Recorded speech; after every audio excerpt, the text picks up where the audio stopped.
आया है। मंदोदरी ने पूछा, युद्ध किसका है?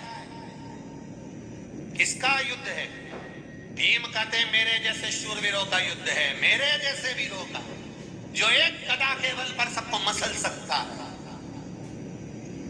मंदोदरी ने कहा, भीम तुम्हारा युद्ध है तो अवश्य देखने चलूंगी, पहले कुछ स्नान वगैरह कर लो, कुछ खा लो, फिर चलते हैं।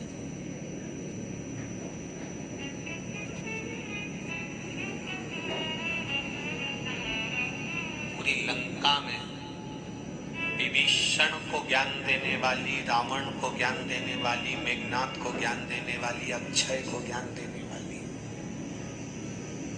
रावण की 2 धर्म पत्नियां और थी, पर वो कभी रावण को नहीं समझाती थी, केवल एक ही समझाती थी, वो मंदोदरी थी। इतनी विद्वान, विज्ञानी, इतनी शिक्षित थी। केवल त्रेता में ही नहीं, द्वापर में भी उसने ज्ञान दिया है।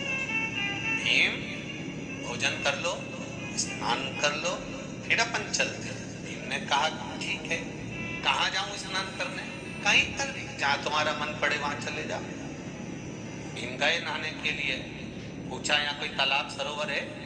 चले गए, तालाब ढूंढने लगे, एक तालाब मिला, उसमें कूद गए।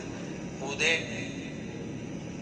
समुद्र में भीम कूदते थे स्नान करने के लिए, समुद्र की थाह को 1 सेकंड में छूकर वापिस आ जाते थे।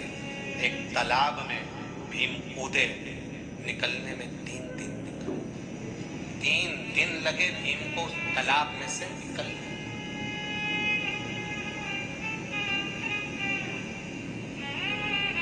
आया, मंदोदरी काकी के पास पहुंचा। काकी चले? काकी ने पूछा, क्यों रे, इतना दिन का गया था, अब आ रहा है? हाँ काकी, समझ में नहीं आया। समुद्र में कूदता था तो था छूकर 1 सेकंड में आ जाता था, पर ना जाने कौन सा ऐसा तालाब लंका में है जिसमें कूदा तो कूद कर 3 दिन में निकल कर आया। मंदोदरी ने पूछा, तू नहाने गया कहाँ था? भीम कहता है, मंदोदरी काकी, जो लंका के पीछे तालाब है ना, उसमें नहाने गया था। मंदोदरी कहती है, भीम जिसको तू तालाब कह रहा है ना, वो मेरे देवर कुंभकर्ण के सिर की हड्डी पड़ी थी, उसमें पानी भरा गया था, तो उसमें नहाने गया तो 3 दिन में निकल के आया। 3 दिन में देवर कुंभकर्ण के सिर की हड्डी में से निकलने में तुझे 3 दिन लग गए, और तू कहता है मेरे जैसे शूरवीरों का युद्ध है? विचार कर रहे भीम, जिसका देवर के सिर की हड्डी इतनी गहरी थी जिसमें से